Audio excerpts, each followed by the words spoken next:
6 ಬಾರಿ ಶಾಸಕರಾಗಿ 2 ಬಾರಿ ಸಚಿವರಾಗಿ 23 ವರ್ಷಗಳವರೆಗೆ ಒಂದು ಬಿಜಾಪುರ ಜಿಲ್ಲಾ ಮಧ್ಯವರ್ತಿ ಬ್ಯಾಂಕಿನ ಅಧ್ಯಕ್ಷರಾಗಿ ಕಾರ್ಯವನ್ನು ನಿಭಾಯಿಸಿದ್ದಾರೆ.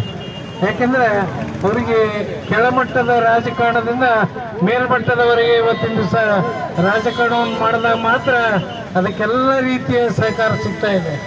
ಅವರು ಈಗಾಗಲೇ 2 ಬಾರಿ ಸಚಿವರಾದಾಗ ಕರ್ನಾಟಕದಲ್ಲಿ ಹೆರಿಗೆ ಮತ್ತು ಏನು ಸಮಸ್ಯೆಗಳು ಇದ್ದಂಥ ಸರ್ಕಾರಿ ದವಾಖಾನೆಗಳಲ್ಲಿ ಇವತ್ತಿನ ಮೇಲ್ದರ್ಜೆಗೆ ತಂದುಕೊಟ್ಟು ಕರ್ನಾಟಕದಲ್ಲಿ ಇವತ್ತಿನ ದಿವಸ ಆ ಕೆಲಸವನ್ನು ಮಾಡಿದ್ದಾರೆ. ಅದೇ ರೀತಿ ಈ ಬಾರಿ ಕರ್ನಾಟಕ ಏನು 3 ಖಾತೆಗಳನ್ನು ಕೊಟ್ಟರು, ಕೃಷಿ ಉತ್ಪನ್ನ ಮಾರುಕಟ್ಟೆ ಮತ್ತು ರೇಷ್ಮೆ ಖಾತೆ ಹಾಗೂ ಮಾರುಕಟ್ಟೆಯನ್ನು ಕೊಟ್ಟಾಗ ಇವತ್ತಿನ ದಿವಸ ಆ 3 ಖಾತೆಗಳನ್ನು ನಿಭಾಯಿಸಿ ಇವತ್ತು ಯಾವುದೇ ಒಂದು ಹೆಸರನ್ನು ಕಳಂಕ ತರಲಾದೆ ಕೆಲಸವನ್ನು ಮಾಡಿದಂಥ ಶಾಸಕರು ಯಾರಾದರಿದ್ದರೆ ಅದು ಸನ್ಮಾನ್ಯ ಶಿವಾನಂದ ಪಾಟೀಲ್ ಅಂತ ಇವತ್ತಿನ ದಿವಸ ನಾನು ಘಂಟಾಘೋಷವಾಗಿ ಹೇಳಬೇಕಾಗ್ತದೆ. 6 ಬಾರಿ ಶಾಸಕರಾದಾಗ ಅವ್ರು ಮಾಡಿದಂಥ ಕಾರ್ಯಗಳನ್ನು ನೋಡಿದಾಗ ಜನರ ಮೆಚ್ಚುಗೆಯನ್ನು ಪಡೆದು ಅವರಿಗೆ ಸಹಕಾರ ಕೊಡುವಂಥ ಒಂದು ವ್ಯವಸ್ಥೆಯಲ್ಲಿ ಇವತ್ತಿನ ದಿವಸ ಉತ್ತರ ಕರ್ನಾಟಕದ ಅಭಿವೃದ್ಧಿಗಾಗಿ ಅವರು ಶ್ರಮಿಸುತ್ತಾರೆ ಅನ್ನೋಂಥ ಒಂದು ವಿಚಾರದಿಂದ ಇವತ್ತಿನ ದಿವಸ ಅವರಿಗೆ ಯಾವ ಈ DK ಶಿವಕುಮಾರ್ ಸರ್ಕಾರದಲ್ಲಿ ಉಪಮುಖ್ಯಮಂತ್ರಿಯನ್ನು ಕೊಡಬೇಕನ್ನಂತ ಹಕ್ಕೊತ್ತಾಯವನ್ನು ಎಲ್ಲ ಬಸವನ ಬಾಗೇವಾಡಿ ತಾಲೂಕಿನ ಕಾಂಗ್ರೆಸ್ ಪಕ್ಷದ ಗುರು ಹಿರಿಯರು ಒಗ್ಗಟ್ಟಿನಿಂದ ಇವತ್ತಿನ ದಿವಸ ಸರ್ಕಾರಕ್ಕೆ ಮನವಿಯನ್ನು ಮಾಡ್ತಾ ಇದೆ. ಮಾನ್ಯ ಶಿವಾನಂದ ಪಾಟೀಲ್ರನ್ನ ನಾವೇನು ಉಪಮುಖ್ಯಮಂತ್ರಿಗಳನ್ನು ಮಾಡಿದ್ರೆ ಮಾತ್ರ ಈ ಉತ್ತರ ಕರ್ನಾಟಕ ಅಭಿವೃದ್ಧಿ ಆಗ್ತೈತೆ ಅನ್ನೋ ಒಂದು ವಿಚಾರಗಳನ್ನು ನಾವು ಇವತ್ತಿನ ದಿವಸ ಹಂಚ್ಕೊಳ್ತಾ ಇದ್ದೇವೆ.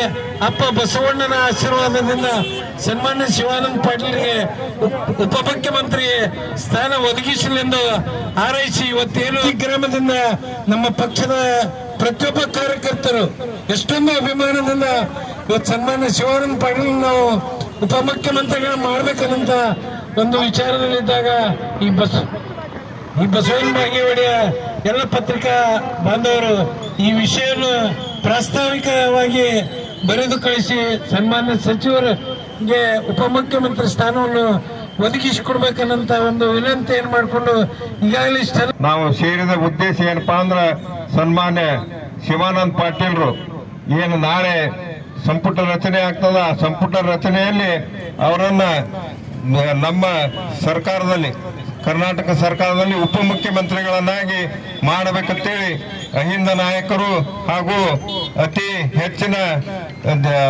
ಅವಧಿ ಮುಖ್ಯಮಂತ್ರಿಗಳಾದಂಥ ಶ್ರೀ ಸಿದ್ದರಾಮಯ್ಯ ಸಾಹೇಬರಲ್ಲಿಯೂ ಹಾಗೂ ರಾಷ್ಟ್ರೀಯ ಅಧ್ಯಕ್ಷರಾದ ಖರ್ಗೆ ಸಾಹೇಬರಲ್ಲಿಯೂ ಹಾಗೂ ಅನೇಕ ಎಲ್ಲ ಹಿರಿಯರು ಅಲ್ಲಿ ಬೇಡ್ಕೊಳ್ಳೋದು ಏನಂದ್ರ ಅಭಿವೃದ್ಧಿ ಹರಿಕಾರರು ಯಾವುದೇ ಜಾತಿಯನ್ನು ಅನ್ನದೇ ಎಲ್ಲರನ್ನು ಒತ್ತಟ್ಟಿಗೆ ತೆಗೆದುಕೊಂಡು ಹೋಗುವಂತ ಧೀಮಂತ ನಾಯಕ ಅಭಿವೃದ್ಧಿ ಹರಿಕಾರ ಬಸವನ ಬಾಗೇವಾಡಿ 6 ಬಾರಿ ಶಾಸಕರಾಗಿ ಈ ಭಾಗವನ್ನು ಅಭಿವೃದ್ಧಿಪಡಿಸಂತ ಸನ್ಮಾನ್ಯ ಶಿವಾನಂದ ಪಾಟೀಲ್ರನ್ನ ನಾಳೆ ನಡೆಯತಕ್ಕಂತ ಏನ ಸಚಿವ ಸಂಪುಟದಲ್ಲಿ ಅವರಿಗೆ ಉಪಮುಖ್ಯಮಂತ್ರಿ ಸ್ಥಾನ ಕೊಡಬೇಕಂತೇಳಿ ಬಸವನ ಬಾಗೇವಾಡಿಯ ಎಲ್ಲ ಕಾಂಗ್ರೆಸ್ ಪಕ್ಷದ ಮುಖಂಡರು ಹಾಗೂ ಎಲ್ಲ ಕಾರ್ಯಕರ್ತರ ಪರವಾಗಿ ನಾವು ಇವತ್ತು ಹಕ್ಕೊತ್ತಾಯ ಮನವಿಯನ್ನ ಸನ್ಮಾನ್ಯರಲ್ಲಿ ಇವತ್ತು ಬೇಡ್ಕೊಳ್ತಾ ಇದ್ದೇವೆ. 92ರಲ್ಲಿ ವಿಜಯಪುರ ನಗರದ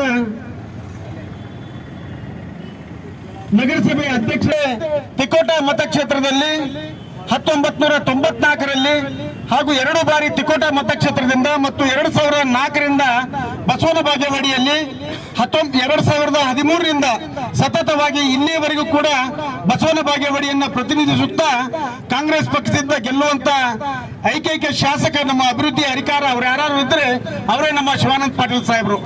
ಅಂತ ಶಿವಾನಂದ ಪಾಟೀಲ್ ಸಾಹೇಬರು 6 ಬಾರಿ ಶಾಸಕರಾಗಿ 2 ಬಾರಿ ಸಚಿವರಾಗಿ ಯಾವುದೇ ಕಳಂಕ ರಹಿತ ಇಡೀ ರಾಜ್ಯಾದ್ಯಂತ ಒಂದು ಉತ್ತಮ ಹೆಸರನ್ನು ಗಳಿಸಿರುವಂತ ಸನ್ಮಾನ್ಯ ಶಿವಾನಂದ ಪಾಟೀಲ್ ಸಾಹೇಬರಿಗೆ ಮುಂಬರುವ ಈ DK ಶಿವಕುಮಾರ್ ಸಾಹೇಬರ ನೇತೃತ್ವದಲ್ಲಿ ನಡೆಯಲಿರುವ ಈ ಸಚಿವ ಸಂಪುಟ ಸಭೆಯಲ್ಲಿ ಉಪಮುಖ್ಯಮಂತ್ರಿ ಸ್ಥಾನವನ್ನು ಕೊಡಬೇಕೆಂದು ಹಕ್ಕೊತ್ತಾಯದ ಬೇಡಿಕೆ ಸಾರ್ವಜನಿಕ ಸಭೆಯನ್ನು ಇಲ್ಲಿ ನೀವೆಲ್ಲ ಆಯೋಜನೆ ಮಾಡಿದ್ದೇವೆ. ನಮ್ಮ ಬೇಡಿಕೆ ಕೇವಲ ಶಿವಾನಂದ ಪಾಟೀಲ್ ಸಾಹೇಬರನ್ನ ಸಚಿವರನ್ನಾಗಿ ಮಾಡುವುದಲ್ಲ, ಅವರನ್ನು ಉಪಮುಖ್ಯಮಂತ್ರಿ ಮಾಡಿದರೆ ಇಡೀ ಕರ್ನಾಟಕ ರಾಜ್ಯದಲ್ಲಿರುವಂತ ಅನೇಕ ಹಳ್ಳಿಗಳು, ಅನೇಕ ನೀರಾವರಿ ಯೋಜನೆಗಳು ಅಭಿವೃದ್ಧಿಯನ್ನು ಕಾಣುತ್ತವೆ ಎಂಬುದು ನಮ್ಮೆಲ್ಲರ ಸಂಕಲ್ಪವಾಗಿದೆ. ಸನ್ಮಾನ್ಯ ಶ್ರೀ ಶಿವಾನಂದ ಪಾಟೀಲ್ ಸಾಹೇಬರು ಸಚಿವರಾದ ನಂತರ ಬಾಗಲಕೋಟೆ ಜಿಲ್ಲೆಯ ಉಸ್ತುವಾರಿ ಸಚಿವರಾದಂತಹ ಸಂದರ್ಭದಲ್ಲಿ ಬಾಗಲಕೋಟೆ ಜಿಲ್ಲೆಯಲ್ಲಿ ಕೂಡ 1000 ಮತಗಳ ಅಂತರದಿಂದ ಗೆದ್ದಂತ ಶಿವಾನಂದ ಪಾಟೀಲ್ ಸಾಹೇಬರು ಎಪಿಎಂಸಿ ಕಾಯ್ದೆ ತಿದ್ದುಪಡಿ ನಿಮ್ಮ ದೇಶದಲ್ಲಿ ಈಗಾಗಲೇ ತಮ್ಗೆಲ್ಲ ಗೊತ್ತಿದೆ. ಎಪಿಎಂಸಿ ಕಾಯ್ದೆ ತಿದ್ದುಪಡಿ ಅಂದ್ರೆ ಯಾವ ರೀತಿ ಇತ್ತಂದ್ರೆ, ಒಬ್ಬ ವ್ಯಾಪಾರಿ ಬೇರೆ ಕಡೆ ಎಲ್ಲಾದ್ರೂ ವ್ಯಾಪಾರ ಮಾಡಬಹುದು, ಅವನಿಗೆ ಎಪಿಎಂಸಿಯಲ್ಲಿ ಯಾವುದೇ ರೀತಿಯಿಂದ ಅಧಿಕಾರಿಗಳ ಹಕ್ಕನ್ನು ಚಲಾಯಿಸುವಂತ ಇದ್ದಿದ್ದಿಲ್ಲ.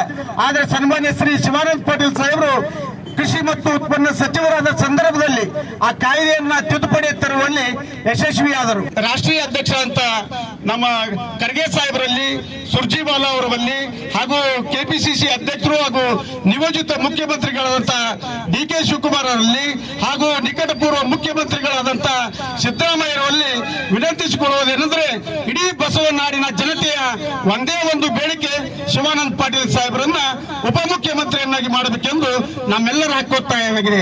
ಈ ಕಾರಣ ಮತಕ್ಷೇತ್ರ ದಾಟ್ತಂದ್ರೆ ಕಡೆ ರೋಡೇ ಬೇರೆ ಅವು ಲಟ್ರ್ ಇದ್ದಂಗ.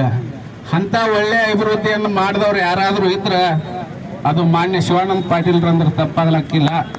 ಬಹಳ ಸಮರ್ಥವಾಗಿ ನಿರ್ಧಾರ ಮಾಡುವಂತ, ನಿಭಾಯಿಸುವಂತ ಶಕ್ತಿ, ಸಾಮರ್ಥ್ಯ, ಜ್ಞಾನ ಯಾರ ಕಡೆ ಇದೆಯಪ್ಪ ಅಂದ್ರೆ ಮಾನ್ಯ ಶ್ರೀ ಶಿವಾನಂದ ಪಾಟೀಲ್ ಸಾಹೇಬರಲ್ಲಿದೆ. ಆದ್ದರಿಂದ ಅವರಿಗೆ ಆ ಸ್ಥಾನವನ್ನ, DCM ಸ್ಥಾನವನ್ನ ಕೊಡ್ಬೇಕಂತ ನಮ್ಮ ಇಡೀ ಒಂದು ಏನಪ್ಪಾ ಅಂದ್ರೆ ನಮ್ಮ ಮತಕ್ಷೇತ್ರದ ಎಲ್ಲ ವರ್ಗದ, ಎಲ್ಲ ಮುಖಂಡರ, ಎಲ್ಲ ನಮ್ಮ ಯುವ ಮಿತ್ರರ ಎಲ್ಲರ ಏನಪ್ಪಾ ಅಂತಂದ್ರ ಇದು ಆಶಯವಾಗಿದೆ. ಅಲ್ಲದೆ ಅವರಿಗೆ DCM ಸ್ಥಾನವನ್ನು ಕೊಟ್ಟಿದ್ದೇ ಆದ್ರೆ ಎಲ್ಲ ನಮ್ಮ ಬಸವನಬಾಗೇವಾಡಿ ಮತಕ್ಷೇತ್ರ ಏನಪ್ಪಾ ಅಂದ್ರೆ ಮತ್ತು ಇಡೀ ಕರ್ನಾಟಕದ ಏನಪ್ಪಾ ಅಂತಂದ್ರ ಅಭಿವೃದ್ಧಿ ಪಥದಲ್ಲಿ ಸಾಗುವಷ್ಟು ಏನಪ್ಪಾ ಅಂತಂದ್ರ ಸಾಮರ್ಥ್ಯವನ್ನ ಅವರು ಹೊಂದಿದಾರ. ಆ ನಿಟ್ಟಿನಲ್ಲಿ ಅವರು ಕೆಲಸ ಮಾಡ್ತಾ ಇದಾರ ಮತ್ತು ಇನ್ನೂ ಅನೇಕ ಅಭಿವೃದ್ಧಿ ಕಾರ್ಯಗಳು ಅವರು ಮಾಡಿದಲ್ಲ ಮತ್ತೊಮ್ಮೆ ಹೇಳೋದು ಅವಶ್ಯಕತೆ ಇಲ್ಲ. ಅವಧಿಯಲ್ಲಿ ಒಂದು ಕಳಂಕರಹಿತ ಮುಖ್ಯಮಂತ್ರಿ ಆಗಿ ಒಂದು ನಿರ್ಗಮಿತ ಮುಖ್ಯಮಂತ್ರಿ ಅಂತ ಸನ್ಮಾನ್ಯ ಸಿದ್ದರಾಮಯ್ಯ ಸಾಹೇಬರು ಕೂಡ ನಮ್ಮ ಬಸವನಬಾಗೇವಾಡಿ ಮತಕ್ಷೇತ್ರದ ಪರವಾಗಿ ಧನ್ಯವಾದಗಳನ್ನ ಅರ್ಪಿಸ್ತೇನೆ. ಯಾಕೆ ಅಂತ ಸಿದ್ದರಾಮಯ್ಯ ಸಾಹೇಬರು ಭಾಗ್ಯಗಳ ಸರ್ದಾರ, ಎಲ್ಲ ಕಡು ಬಡವರಿಗೆ, ನಿರ್ಗತಿಕರಿಗೆ ಎಲ್ಲ ಯೋಜನೆಗಳನ್ನು ಮುಟ್ಟುವಂತ ಕೆಲಸವನ್ನ ಸನ್ಮಾನ್ಯ ಸಿದ್ದರಾಮಯ್ಯ ಸಾಹೇಬರು ಮಾಡಿದಾರೆ. ಆ ಯೋಜನೆಯಲ್ಲಿ ಮುಂದುವರೆದಂತ ಭಾಗವಾದಂತ ನಿಕಟಪೂರ್ವ ಈಗೇನ ಪ್ರೆಸೆಂಟ್ ಮುಖ್ಯಮಂತ್ರಿಗಳಂತ ಡಿ.ಕೆ. ಶಿವಕುಮಾರ್ ಸಾಹೇಬರ ಒಂದು ತಂಡದಲ್ಲಿ ಒಂದು ಉಪಮುಖ್ಯಮಂತ್ರಿ ಸ್ಥಾನವನ್ನು ನೀಡಿದರೆ ಎಲ್ಲ ವರ್ಗದ ಜನರನ್ನ ತೆಗೆದುಕೊಳ್ಳುವಂತ ಶಕ್ತಿಯನ್ನ ನಮ್ಮ ಶಿವಾನಂದ ಪಾಟೀಲ್ ಸಾಹೇಬರು ಕೊಟ್ಟಂತಾಗುತ್ತದೆ. ಶಿವಾನಂದ ಪಾಟೀಲ್ ಸಾಹೇಬರಿಗೆ ಅವರು ಮಾನ್ಯ ಉಪಮುಖ್ಯಮಂತ್ರಿಗಳನ್ನಾಗಿ ಆಯ್ಕೆ ಮಾಡ್ಬೇಕಂತ ಹೇಳಿಕಿಂದ ನಮ್ಮೆಲ್ಲರ ಕಾಂಗ್ರೆಸ್ ಕಾರ್ಯಕರ್ತರ ಆಸೆಯನ್ನು ಅವ್ರಿಗೆ ಈಡೇರಿಸ್ಬೇಕಂತ ಹೇಳಿ ಅವರಿಗೆ ಕೈ ಮುಗಿದು ನಮ್ಮ ಪಕ್ಷದ ಎಲ್ಲ ಕಾರ್ಯಕರ್ತ ಬಂಧುಗಳಿಂದ ನಾನು ಕಳಕಳಿಯಿಂದ ಮನವಿ ಮಾಡ್ಕೋತೀನಿ. ಸಂಪುಟದಲ್ಲಿ ಅವ್ರನ್ನು ಕೂಡ ಉಪಮುಖ್ಯಮಂತ್ರಿ ಸ್ಥಾನವನ್ನು ಒಂದು ಅವ್ರಿಗೆ ಕೊಡ್ಬೇಕಂತೇಳಿ ಹಕ್ಕು ಆಯ್ತು. ಬಸವನಬಾಗೇವಾಡಿ ಎಲ್ಲರೂ ಕೂಡ ಆಸೆ ಇದೆ. ಮಹಿಳೆಯರಿಗೋಸ್ಕರ ಏನು ಪಂಚ ಗ್ಯಾರಂಟಿ ಯೋಜನೆಗಳಲ್ಲಿ ಬಂದಂಥದ್ದು, ಅದನ್ನ ಒಂದು ವಿಷಯ ಇಟ್ಕೊಂಡೆ 2018ರಲ್ಲಿ ಸಾಹೇಬರು ಮೆಡಿಕಲ್ ಆರೋಗ್ಯ ಮಂತ್ರಿ ಆಗಿದ್ರು. ಆ ಸಂದರ್ಭದಲ್ಲಿ ನಮ್ಮ ಜಿಲ್ಲೆಯಲ್ಲಿ ಇಷ್ಟೊಂದು ಸುಧಾರಣೆ ಆಗಿದೆ ಅಂತಂದ್ರೆ ಕನಸು ಮನಸ್ಸಲ್ಲೂ ಹೇಳೋಕ್ಕಾಗಂಗಿಲ್ಲ. ಯಾಕಂದ್ರೆ ಇದೇ ರೀತಿ ಒಂದು ಜಿಲ್ಲೆಯಲ್ಲಿ ಆದಂಥ ಒಂದು ಸುಧಾರಣೆನ ಅವ್ರು ಇಡೀ ರಾಜ್ಯಕ್ಕೆ ನಾವು ಕೊಡ್ಬೇಕಂತ ನಾವು ಕೇಳ್ಕೊತೀವಿ. ಯಾಕಂದ್ರೆ ಸನ್ಮಾನ್ಯ ಶಿವಾನಂದ ಪಾಟೀಲ್ ಅವರು ಆದಂಥ ಕೆಲಸ ನಾವು ಒಬ್ಬಿಬ್ಬರು ಹೇಳೋದಲ್ಲ, ಇಡೀ ಒಂದು ಪಾರದರ್ಶಕವಾಗಿ ಅವ್ರು ಕೆಲಸ ಮಾಡಿದ್ದಾರೆ. ಸೊ ನಾವು ಹೇಳ್ಬೇಕಂದ್ರೆ ನಮ್ಮ ಜಿಲ್ಲೆಯಲ್ಲಿ ನಮ್ಮ ಮತಕ್ಷೇತ್ರಕ್ಕೆ ಬಂದ ತಕ್ಷಣ ಎಲ್ಲರೂ ಹೇಳ್ತಾರೆ, ರೋಡ್ ನೋಡ್ಬೇಕಂದ್ರೆ ಅವ್ರು ಬರೀ ಶಾಸಕರಾಗಿದ್ದಾಗೆ ನಮ್ಮೆಲ್ಲ ರೋಡ್ಗಳು ಸುಧಾರಣೆ ಆಗ್ಯಾವ. ಎಲ್ಲ ಬಾಜುಕಿನ ಎಲ್ಲ ಮತಕ್ಷೇತ್ರಗಳಲ್ಲಿ ನೋಡ್ಬೇಕು, ಜಿಲ್ಲಾ ಬಿಟ್ಟು ಜಿಲ್ಲಾ ನೋಡಿದ್ರು ಅಲ್ಲೆಲ್ಲ ಒಂದು ಸುಧಾರಣೆ ನೋಡ್ಬೇಕಾದ್ರೆ ನಮ್ಮ ಜಿಲ್ಲೆಯಲ್ಲಿ ಶಿವಾನಂದ ಪಾಟೀಲ್ ಅವರ ಒಂದು ಏನು ಮತಕ್ಷೇತ್ರ ಕಾಲಿಟ್ಟ ತಕ್ಷಣ ಕಣ್ಮುಚ್ಚಿ ನಾವು ಹೋಗುವಂಥದ್ದು ವ್ಯವಸ್ಥೆ ಇಲ್ಲ ಐತಿ. ಯಾವುದೇ ಕೆಲಸನೂ ಅವ್ರಿಗೆ ಕೇಳದೆ ಮಾಡುವಂಥ ಒಬ್ಬ ದಿಟ್ಟ ರಾಜಕಾರಣಿ ಅಂತ ನಾವು ಹೇಳ್ಬೋದು.